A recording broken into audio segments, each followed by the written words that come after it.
Ici, nous allons voir comment créer des macros automatiques avec Excel. Des macros automatiques, c'est-à-dire des macros qui ne sont pas basés sur du code VBA que nous concevons.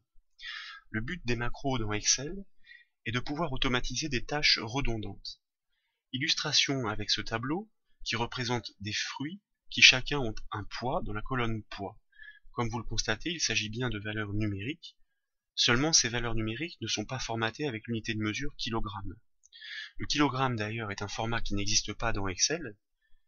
Le but du jeu, si nous imaginons que ces tâches sont redondantes pour l'utilisateur, c'est-à-dire transformer au format kilogramme ces unités chaque jour dans de nouveaux classeurs, il est dommage de devoir à chaque fois cliquer dans des listes déroulantes, des boîtes de dialogue et valider des choix pour enfin appliquer ce format. Ce que nous proposons ici, c'est de créer une macro attachée à un bouton qui permettra une bonne fois pour toutes d'appliquer le format kilogramme. La première chose que nous devons faire, c'est de créer ce format. Nous commençons par sélectionner les valeurs numériques de la colonne poids, puis dans l'onglet Accueil, le ruban Accueil, nous déroulons la liste standard, et tout en bas de la liste, nous cliquons sur Autre format numérique. Comme nous allons créer un format, nous cliquons directement dans la catégorie Personnalisé.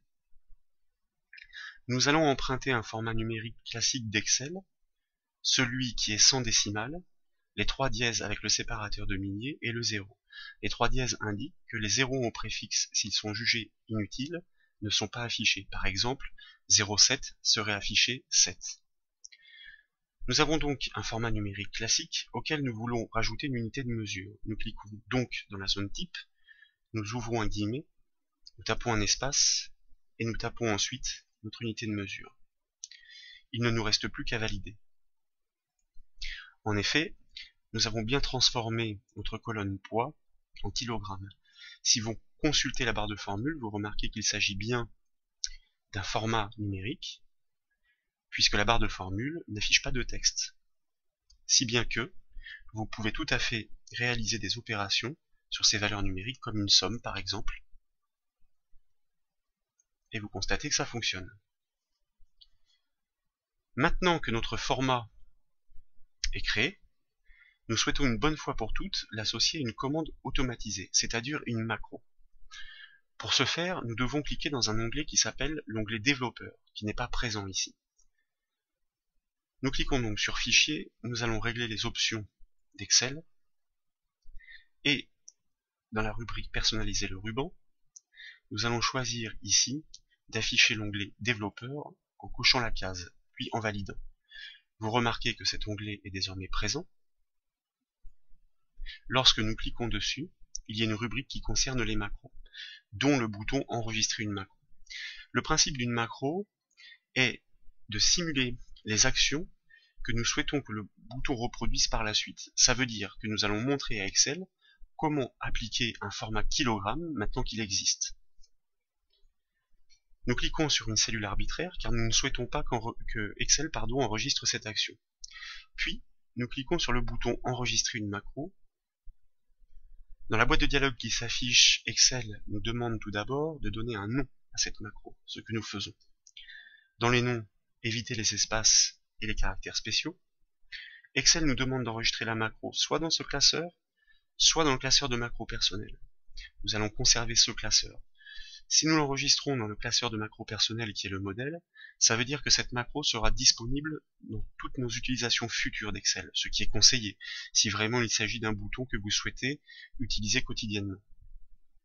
Pour l'exemple, nous conservons ce classeur. Nous cliquons sur OK. À partir de ce point, il faut faire très attention, car Excel est en train de nous enregistrer. Ça veut dire que chaque action que nous ferons, Excel la prendra en compte. Nous devons donc nous concentrer sur le strict nécessaire.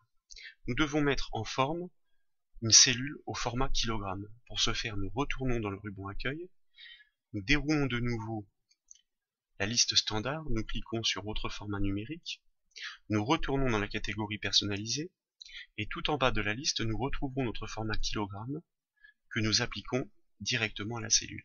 Voilà, c'est terminé. Donc la première chose à faire est d'arrêter l'enregistrement. Nous retournons sur l'onglet Développeur, nous arrêtons l'enregistrement de manière à ce qu'Excel n'enregistre pas d'action en trop.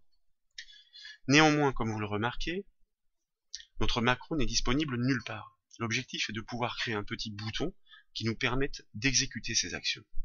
Pour ce faire, et c'est la deuxième étape, nous cliquons dans la barre d'accès rapide, sur la petite liste déroulante, tout en bas sur Autres commandes, puis dans la boîte de dialogue qui s'affiche, dans la liste catégorie, vous avez une rubrique macro.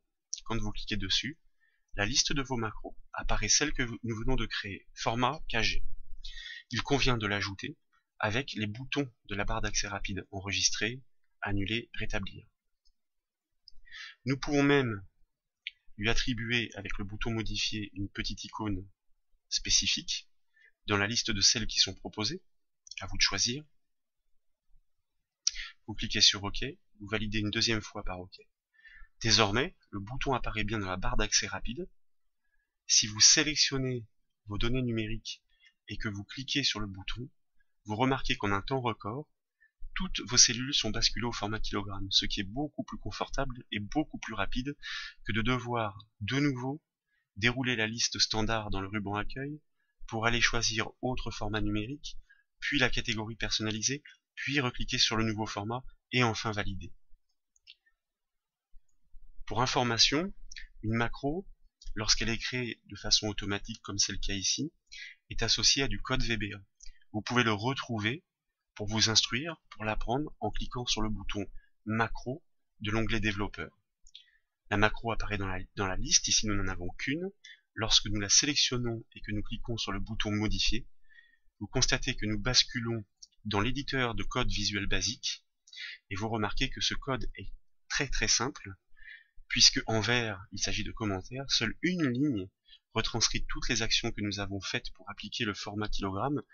En effet, toutes les actions intermédiaires étaient des actions utilisateurs qui consistaient à dérouler des listes et à ouvrir des boîtes de dialogue, ça veut dire aucune réelle action avec un impact sur des cellules. La seule action avec un impact sur le format des cellules est retranscrite ici, avec l'objet sélection, qui désigne la plage de cellules sélectionnées au moment où nous appliquons le format, la propriété number format, tout simplement qui désigne le format numérique appliqué à la sélection, et comme vous le remarquez, le format numérique que nous avons construit, les 3 dièses, le 0 et l'unité de mesure, kilogramme.